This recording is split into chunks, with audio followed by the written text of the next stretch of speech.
Hey guys, this is Anam Yusuf with my DJI Air 2S और आज की वीडियो में हम बात करने वाले हैं बेस्ट कैमरा सेटिंग्स की, Air 2S की, फ़ोटो मोड पे, वीडियो मोड पे, ऑटो मोड पे। क्यों?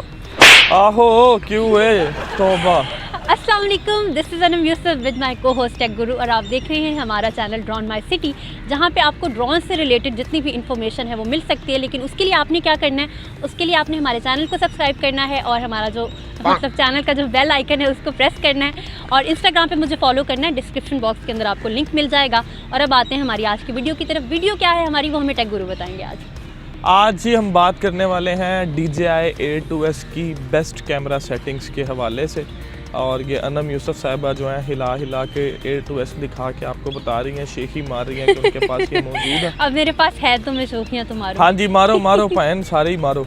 अच्छा होता अब ये है कि Air 2S की बेस्ट कैमरा सेटिंग्स के हवाले से आज बात करने वाले हैं। काफ़ी लोगों ने कहा था कि इसके हवाले से वीडियो बना दें और आज फाइनली वीडियो बनाने जा रहे हैं। तो जी अनम यूसुफ साहिबा, अब चलते हैं हमारी ऐप के अंदर और वहाँ पे जाके समझने की कोशिश करते हैं। तो ये है मेरी मोबाइल की स्क्रीन, ऐप मैंने खोल लिया यहाँ पर और आपको जो ऐप का प्रीफेस है वो यहाँ पे शो हो रहा होगा। जैसे ही आप ऐप खोलते हैं आपको नज़र आएगा कि जो आपका राइट बॉटम है वहाँ पर एक ऑप्शन है जहाँ पे लिखा होगा ऑटो। ऑटो के ऊपर आप क्लिक करते हैं तो आपको दूसरा ऑप्शन नज़र आता है जो है हमारा प्रो मोड। क्योंकि हमारी आज की वीडियो ऑटो मोड में सेटिंग्स के हवाले से है तो हमने यहाँ पे क्या करना है, हमने ऑटो मोड को सिलेक्ट कर लेना है। यहाँ पे मैंने ऑटो मोड को सेलेक्ट कर लिया है। शटर बटन के बिल्कुल ऊपर अगर आप देखते हैं तो यहाँ पे आपको एक स्क्वायर शेप का आइकन नज़र आएगा। उस आइकन के ऊपर अगर मैं क्लिक करती हूँ, जैसे कि मैंने यहाँ पे क्लिक किया है, तो यहाँ पे डिफरेंट ऑप्शंस मुझे दिखना शुरू हो गए हैं। फ़ोटो का ऑप्शन है, वीडियो का ऑप्शन है। वीडियो की सेटिंग्स के बारे में हम बात करें तो हम यहाँ पे क्या करेंगे, हम वीडियो के ऑप्शन को सेलेक्ट कर लेंगे। वीडियो का ऑप्शन हमने सेलेक्ट कर लिया है और अब वीडियो के हिसाब से जितनी भी हमारी सेटिंग है वो हम इजीली कर सकते हैं। ऑटो मोड के बिल्कुल साथ आपको एक ऑप्शन नज़र आ रहा होगा जहाँ पे लिखा होगा रेजोल्यूशन और FPS। इसके ऊपर अगर मैं क्लिक करती हूँ तो यहाँ पे मुझे डिफरेंट रेजोल्यूशंस भी मिल जाएंगी और डिफरेंट जो फ्रेम रेट्स हैं वो भी मिल जाएंगे। जैसे कि मैं चाहती हूँ कि मैं 4K रेजोल्यूशन और 30 FPS पे शूट करूँ तो मैंने उसको ही सिलेक्ट कर लिया है। और नीचे आपको स्टोरेज पे टाइमिंग्स भी नज़र आ रही होंगी कि इस फ्रेम रेट के साथ और इस रेजोल्यूशन के साथ मैं कितनी देर तक शूट कर सकती हूँ। 4K 30 60 FPS कर लो ताकि अनम 60 FPS पे ये होता है कि आप वीडियो को स्लो डाउन करके ना टेक गुरु की जो गुरी कर दे, गुरी गुरी गुरी गुरी टेक गुरु की फरमाइश पे हम 4K 60 FPS रख रहे हैं। हमारा कार्ड जो है वो 64 GB का है इस वक्त। हाँ। जो इसके अंदर है लेक्सार, अभी हमारा लेक्सार का कार्ड है 64 GB का। कैसा कार्ड है उसके ऊपर भी हमने वीडियो की हुई है, उसका भी लिंक आपको डिस्क्रिप्शन बॉक्स के अंदर मिल जाएगा ताकि आपको पता चल रहा है कि आपने कार्ड भी किस तरह का लेना है अपने ड्रोन के लिए। अब आगे बढ़ते हैं और जो बाकी की सेटिंग्स है उस पर बात करते हैं। अगर आप अपने टॉप राइट कॉर्नर पर अगर आप देखते हैं राइट साइड पर तो आपको 3 डॉट्स नज़र आते हैं। आपने क्या करना है, आपने इन 3 डॉट्स के ऊपर ऐसे क्लिक कर लेना है। जैसे ही आप 3 डॉट्स के ऊपर क्लिक करते हैं आपको यहाँ पे बहुत सारे ऑप्शंस नज़र आ जाएंगे, लेकिन क्योंकि हमारा कंसर्न है कैमरा की सेटिंग्स तो हमने कैमरा के ऑप्शन को सिलेक्ट कर लेना है। कैमरा के ऑप्शन को जैसे ही आप सिलेक्ट करते हैं नीचे बहुत सारे ऑप्शंस आपको नज़र आ जाएंगे और यही बेसिकली आपकी कैमरा की सेटिंग्स हैं। अब 1 बाय 1 इनको डिस्कस कर लेते हैं। सबसे पहले है हमारे पास वीडियो का फॉर्मेट की अगर मैं बात करूँ, यहाँ पर 2 ऑप्शन मिलते हैं हमें। पहला ऑप्शन है हमारे पास MP4 का और दूसरा ऑप्शन है हमारे पास MOV का। MP4 में क्या होता है कि नॉर्मली जितनी भी हम वीडियोस शूट करते हैं वो MP4 फॉर्मेट के अंदर ही शूट करते हैं। MOV जो है वो बेसिकली एप्पल का है, वो फॉर्मेट है। क्विक टाइम फॉर्मेट भी इसको कहते हैं। तो जो एप्पल की मशीन होती हैं वो इसको बड़े अच्छे से डील कर लेती हैं। तो अगर आपके पास एडिट मशीन एप्पल की है ना तो आप इसको रिकॉर्ड कर लें MOV में, और अगर आप PC पे एडिट करें तो मैं ये रिकमेंड करूँगा कि आप इसको MP4 में रिकॉर्ड करें। हाँ, इतनी अच्छी बात की है कि मेरा दिल कर रहा है कि मैं कहूँ कि कन्फर्म जन्नती है, ये जन्नत वाजिब हो जाती है तुम्हारे ऊपर। इतना अच्छा पॉइंट तुमने यहाँ पे बता दिया। खैर, अगला जो हमारा पॉइंट है उसकी तरफ हम आते हैं। कलर के ऑप्शन पे अगर आप देखते हैं, नेक्स्ट ऑप्शन जो हमारे पास है वो यहाँ पे कलर का ऑप्शन है। कलर में भी आपको 3 ऑप्शंस मिलते हैं। एक हमारे पास नॉर्मल मोड है। नॉर्मल मोड के अंदर क्या होता है कि आपको मुनासिब से अच्छे से कलर्स मिल जाते हैं आपकी वीडियो के अंदर। आपको बहुत ज़्यादा उसको, अगर आप चाहते हैं कि आपने उसको एडिट नहीं करना ज़्यादा और आपको जो कलर बैलेंसिंग है वो ऑटोमेटिकली मिल जाए, जो आपको फ्लाई ऐप प्रोवाइड करी है ऑटो मोड के ऊपर, तो आपने क्या करना है, आपने नॉर्मल मोड के अंदर ही इसको रखना है। जैसे कि नॉर्मल मोड के ऊपर मैं आपको स्क्रीन भी दिखा देती हूँ। आपको यहाँ पे नज़र आ रहा होगा जो कलर्स हैं, जैसे घास का कलर है काफ़ी मुनासिब है। ये जो यहाँ पे आपको सब्जेक्ट मेरा नज़र आ रहा है, जो बिल्डिंग सी नज़र आ रही है, उसका भी कलर काफ़ी मुनासिब है। तो एक अच्छा सा कलर आपको यहाँ पे मिल जाता है, कलर बैलेंसिंग जो होती है। और अगर आप चाहें कि एज इट इज़ ही आपने इसको लगाना है, नॉर्मल मोड के अंदर आप शूट करके अपनी वीडियो को लगा सकते हैं। दूसरा मोड जो हमें यहाँ पे मिलता है वो हमें मिलता है D-Log मोड। D-Log मोड के अंदर क्या होता है कि जो आपका कैमरा सेंसर होता है वो ज़्यादा कलर इन्फॉर्मेशन को कैप्चर करता है।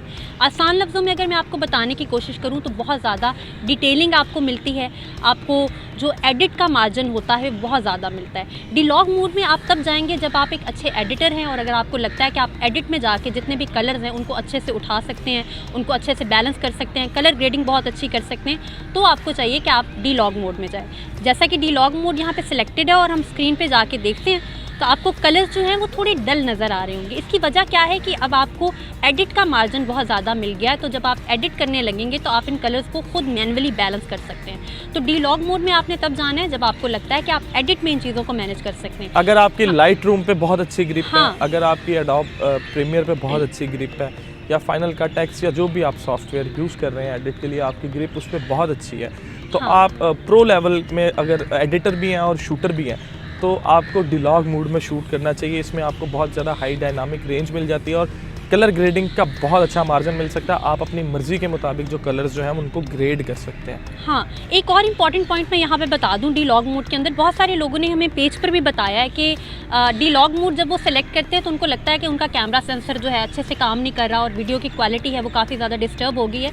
तो वो क्वालिटी नहीं डिस्टर्ब होती, बेसिकली D-Log मोड में जैसे हमने पहले आपको बताया कि एडिट का मार्जिन आपको ज़्यादा मिलता है, तो आपको फिर ये होता है कि आपने एडिट में जाके उन कलर्स को एडजस्ट करना ग्रेड करना होता है। कलर थोड़े कम मिलते हैं D-Log हाँ। मोड में, तो वो फीकी फुटेज नहीं होती। बेसिकली जो लोग शिकायत करते हैं कि जो ड्रोन है वो सही काम नहीं कर रहा, फीके कलर जो है वो रिकॉर्ड कर रहा है, तो वो ये नहीं होता। वो आपको एडिट के लिए बेसिकली आपने एडिट में जाके ग्रेडिंग करनी होती है D-Log मोड से निकली हुई फुटेज की, तो वो आपको अगर ग्रेडिंग अच्छी आए तो ही आप D-Log मोड पे शूट हाँ। करें। तीसरा मोड यहाँ पर हमें मिलता है HLG मोड।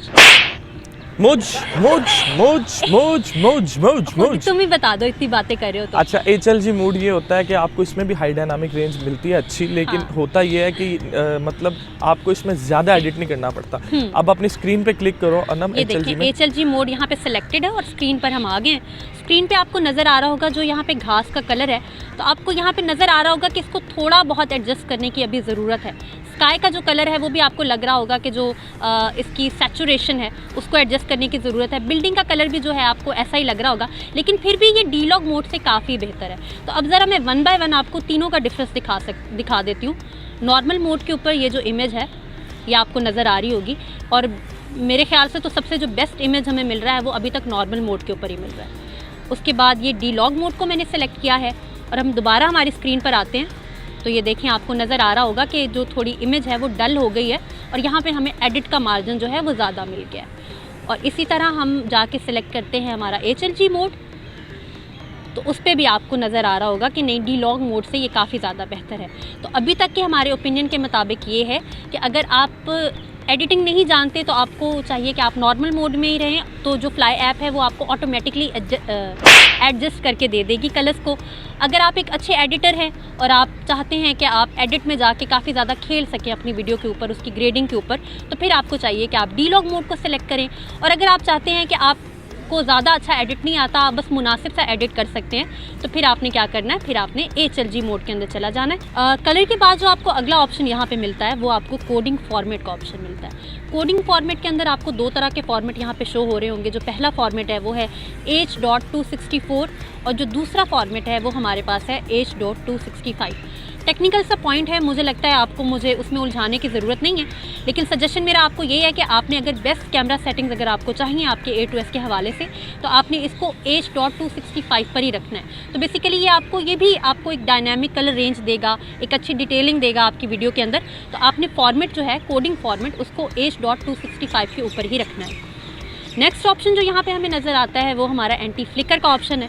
फ्लिकरिंग आपको आइडिया होगा कि वीडियो के अंदर आपको जो बहुत सारी वीडियोस होती हैं, इमेजेस होती हैं जो आपको फ्लिकर करती हुई नज़र आती हैं, छपाके लेती हुई नज़र आती हैं और कांपती हुई नज़र आती हैं। लेकिन अगर आप एंटी फ्लिकर में जाके इसको ऑटो मोड पे रख लेते हैं, जैसे कि यहाँ पे मैंने ऑटो मोड को सिलेक्ट कर लिया है, तो आपकी वीडियो जो है उसके अंदर कभी भी फ्लिकर नहीं आएगा। तो ये एक अच्छा ऑप्शन है, आपने इसको ऑन कर लेना है। यहाँ पे वीडियो सबटाइटल्स का ऑप्शन है, ये कोई इतना खास ऑप्शन नहीं है, आप इसको निगलेक्ट कर सकते हैं, चाहे ऑन रखें चाहे इसको ऑफ कर दें। जनरल के अंदर अगर हम आते हैं, यहाँ पे 2 इंपॉर्टेंट पॉइंट्स हैं जो हमें बड़े गौर से समझने की ज़रूरत है।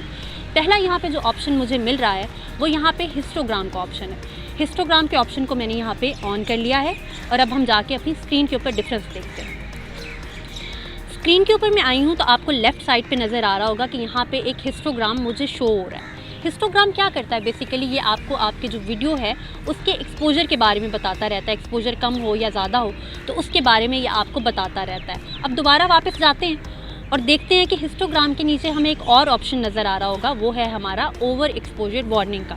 जैसे ही मैंने इसको ऑन किया है और अब मैं अपनी स्क्रीन के ऊपर आती हूँ तो आपको नज़र आ रहा होगा कि मेरी स्क्रीन के ऊपर ज़ेब्रा लाइंस मुझे नज़र आ रही हैं। बेसिकली मुझे जो है, मेरी ऐप जो है वो मुझे वार्निंग दे रही है कि ये जो एरिया है ये ओवर एक्सपोज्ड है और मुझे इसका एक्सपोजर जो है उसको कंट्रोल करने की ज़रूरत है। तो स्क्रीन के ऊपर टैप करके यहाँ पे आपको ये सन भी येलो कलर का नज़र आ रहा होगा।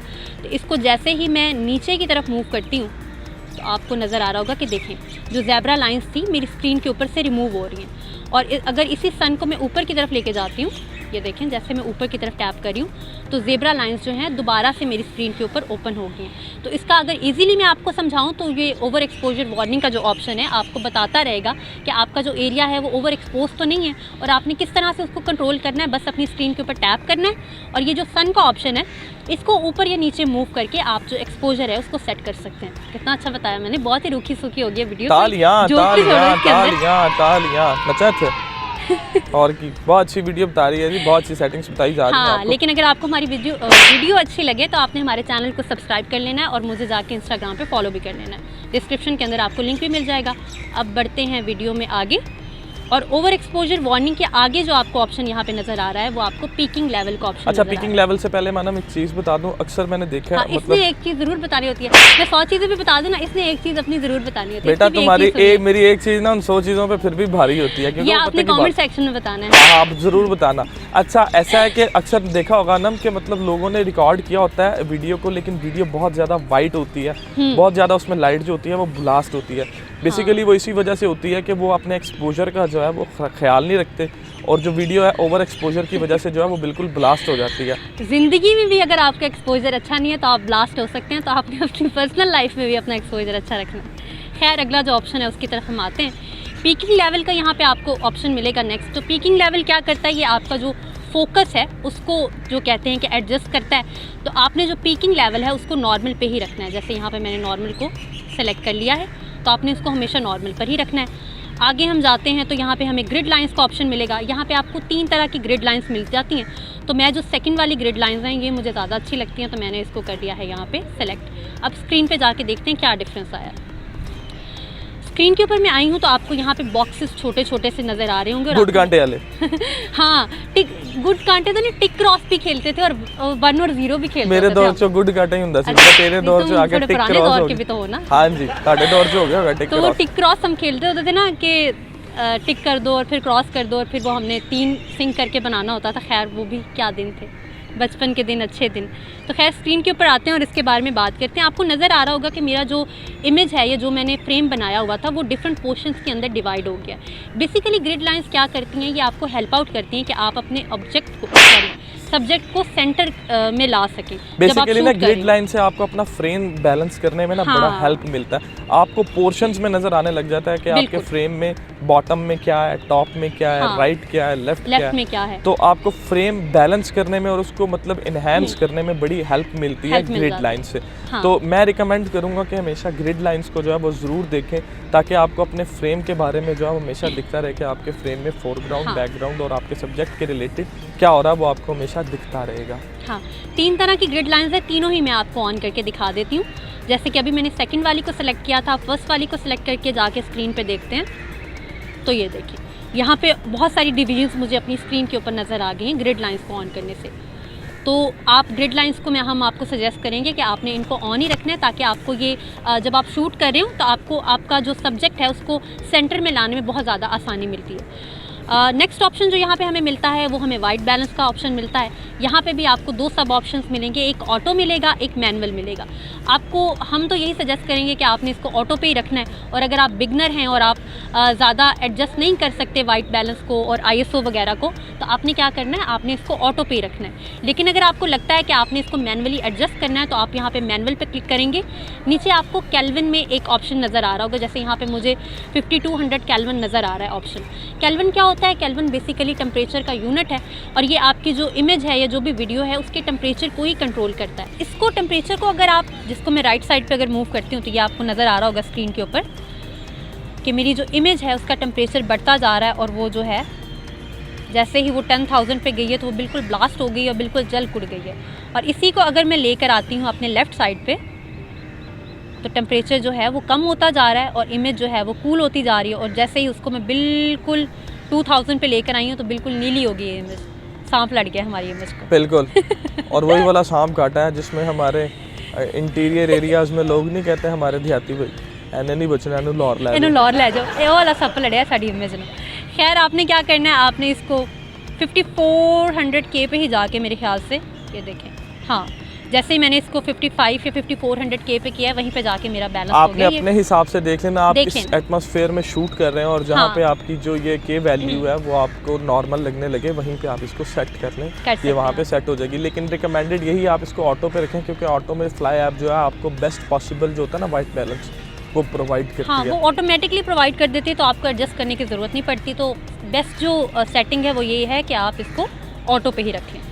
उसके बाद क्या है, आपको स्टोरेज का ऑप्शन यहाँ पे मिल रहा है। ऑब्वियसली क्योंकि A2S के अंदर 8 GB ही इसकी मेमोरी होती है, तो आपने SD कार्ड को ही यूज़ करना है, तो आपने स्टोरेज में SD कार्ड को सेलेक्ट कर लेना है। और उसके बाद जो बाकी के पॉइंट्स हैं वो इतने इंपॉर्टेंट नहीं है। एक चीज़ यहाँ पर है कैशे व्हेन रिकॉर्डिंग, इसमें आपको 2 GB, 4 GB, 8 GB के ऑप्शन मिल रहे हैं। कैशे बेसिकली क्या है कि जब आप वीडियो को रिकॉर्ड कर रहे होते हैं तो कैशे ऑटोमेटिकली जो हैं वो भी रिकॉर्ड हो रहे होते हैं आपकी वीडियो के साथ। तो 2 GB पे अगर आप सेलेक्ट करते हैं तो हर 2 GB जब वो हो जाएंगे तो हर 2 GB के बाद वो ऑटोमेटिकली डिलीट हो जाएंगे। तो आपने कोशिश करनी है कि इसको 2 GB के ऊपर ही रखें। तो जी ये थी हमारी बेस्ट कैमरा सेटिंग वीडियो के लिए A2S की, और वो भी ऑटो मोड के ऊपर। और अब हम बात करते हैं फ़ोटो सेटिंग्स की, कि ऑटो मोड के ऊपर रहते हुए आप क्या बेस्ट सेटिंग्स कर सकते हैं अपने कैमरा की फ़ोटो के हवाले से। शटर बटन के बिल्कुल ऊपर अगर आप देखें तो आपको वाइट कलर का एक आइकन नज़र आ रहा होगा, आपने इसके ऊपर क्लिक करना है और यहाँ पे आपने क्या करना है, यहाँ पे जाके आपने फ़ोटो मोड को सिलेक्ट कर लेना है। फ़ोटो मोड को मैंने सेलेक्ट किया है तो यहाँ पे जो है मेरा फ़ोटो मोड ऑन हो गया है। आप अपने बॉटम पे अगर आप देखते हैं राइट साइड पे, तो ऑटो के बिल्कुल साथ आपको फॉर्मेट का ऑप्शन नज़र आ रहा होगा। फॉर्मेट पे जैसे ही मैंने क्लिक किया है, यहाँ पे मुझे 2 तरह के फॉर्मेट शो हो रहे हैं। पहला फॉर्मेट जो है मेरा वो JPEG फॉर्मेट है, और जो दूसरा फॉर्मेट है वो हमारा J+ RAW फॉर्मेट है। JPEG फॉर्मेट क्या होता है, नॉर्मली जितनी भी हम फ़ोटोज़ रिकॉर्ड करते हैं या शूट करते हैं वो हम JPEG फॉर्मेट के अंदर ही करते हैं। JPEG में ये होता है कि जो कलर बैलेंसिंग होती है वो काफ़ी हद तक हो जाती है। ऑलरेडी जो ऐप है वो बाय डिफ़ॉल्ट ही आपको प्रोवाइड करती है JPEG मोड के अंदर। लेकिन अगर आप J+ RAW के अंदर जाते हैं तो आपको एक ऐसी इमेज मिलेगी जिसमें आपके पास एडिट का मार्जिन बहुत ज़्यादा होगा, ताकि जब आप उसको एडिट कर रहे हो पोस्ट के अंदर तो वहाँ पर जाके आप उसकी कलर ग्रेडिंग अच्छे से कर लें। JPEG और जो J+ RAW है उसमें एक और भी डिफरेंस है। जैसे कि यहाँ पे मैंने JPEG मोड को सिलेक्ट किया है, नीचे आपको स्टोरेज में नज़र आ रहा होगा कि ये मुझे 6475 इमेजेस का ऑप्शन दे रहा है कि JPEG मोड के अंदर मैं इतनी इमेजेस को कैप्चर कर सकती हूँ।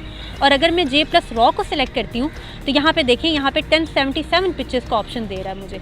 इट मीन्स कि अगर आप RAW में जाते हैं तो आपके जो फाइल का साइज़ है वो बड़ा हो जाएगा, और अगर आप JPEG में जाते हैं तो एक नॉर्मल फाइल साइज़ आपको मिलेगा और आप काफ़ी ज़्यादा पिक्चर्स को रिकॉर्ड कर सकते हैं। तो रिकमेंडेड यही है कि आपने इसको JPEG के अंदर ही रिकॉर्ड करना है। अब जाते हैं हमारा अगर तो आपने प्रोफेशनली काम नहीं करना, हाँ। तो अगर आप मतलब नॉर्मल पिक्चर्स लेना चाह रहे हैं तो वो आप JPEG में भी ले सकते हैं, वो आपको बड़ा मतलब अच्छी क्वालिटी का इमेज जो है वो दे देंगे। तो जी अब आप अगर अपने टॉप राइट कॉर्नर पे जाते हैं तो वहाँ पे आपको 3 डॉट्स नज़र आ रहे होंगे। आपने क्या करना है, आपने उनको क्लिक कर लेना है और आपके सामने क्या होगा, आपके सामने कैमरा का ऑप्शन जो है वो खुल जाएगा।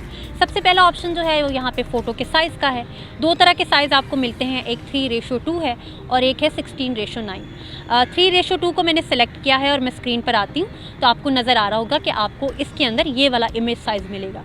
और अगर हम जाके 16:9 को सेलेक्ट करते हैं तो फिर जो है हमें इमेज साइज़ ये मिलेगा जो आपको हमारी स्क्रीन के ऊपर नज़र आ रहा है। आपकी जो भी रिक्वायरमेंट है आप उसके हिसाब से अपनी इमेज का जो साइज़ है उसको कंट्रोल कर सकते हैं यहाँ पर। जैसे मैंने अभी 3:2 को सेलेक्ट कर लिया। आगे के ऑप्शन आप देखें तो आगे सब वही ऑप्शंस हैं जो हमें वीडियो सेटिंग्स के अंदर मिले थे, जैसे कि एंटी फ्लिकर है, हिस्टोग्राम है, ओवर एक्सपोजर वार्निंग है और सो ऑन। जितने भी ऑप्शंस हैं वही ऑप्शन है सारे जो हम वीडियो सेटिंग्स के अंदर ऑलरेडी डिस्कस कर चुके हैं। तो जी ये थी हमारी video best camera settings of A2S in auto mode, photo के लिहाज से भी और वीडियो के लिहाज से भी। तो मुझे लगता है आपको काफ़ी हद तक समझ आ गई होगी, और जिन लोगों ने हमें रिक्वेस्ट किया था इस वीडियो के लिए वो भी इस वीडियो को देखें। तो उनसे भी हमारी रिक्वेस्ट है कि हमें कमेंट सेक्शन में बताइएगा ज़रूर कि आपको कहाँ तक समझ आई और आपको हमारी वीडियो कितनी अच्छी लगी। तो मुझे तो उम्मीद है हमारी वीडियो लोगों को अच्छी लगेगी, और हम दोनों को बहुत ज़्यादा भूख लग रही है। वो मुझे पीछे से इशारे कर रहा है कि जल्दी से ख़त्म करो इसको, खाना खाना। तो अभी के लिए हमें इजाज़त दीजिए, लेकिन उससे पहले आपने क्या करना है, हमारे चैनल को सब्सक्राइब कर लेना है, मुझे इंस्टाग्राम पे फॉलो कर लेना है। SPT सस्ती प्रोडक्शन टेक्निक्स के नाम से स्नैप पे भी मैं आ गई हूँ, वहाँ पे भी जाके आपने मुझे फॉलो कर लेना है। और वो मुझे पीछे से इशारे कर रहा है कि ड्रॉन माई सिटी के नाम से हमारी ID है, वहाँ पे भी जाके आपने हमें फॉलो कर लेना है। तो आपने इतना कुछ कर लेना है, और हमने क्या करना है, हमने जाके खाना है खाना। समोसे समोसे समोसे पहली वीडियो दे पेंडिंग ने समोसे समोसे। तो जी मैं इसको समोसे खिलाती हूँ, हमें दीजिए इजाज़त, अल्लाह ने के बाद।